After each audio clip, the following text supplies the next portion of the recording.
Dual Razor dirt bike motors, 36 volt, 60 amp battery and controllers combined.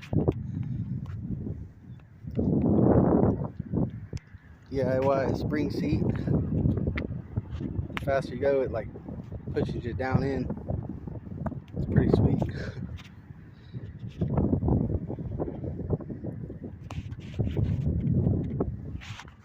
Only thing I want to do is get one of those connectors, the anti-sparks for right there, because I'm not running an on and off switch. But she goes about 25 mile per hour top speed, plenty of torque.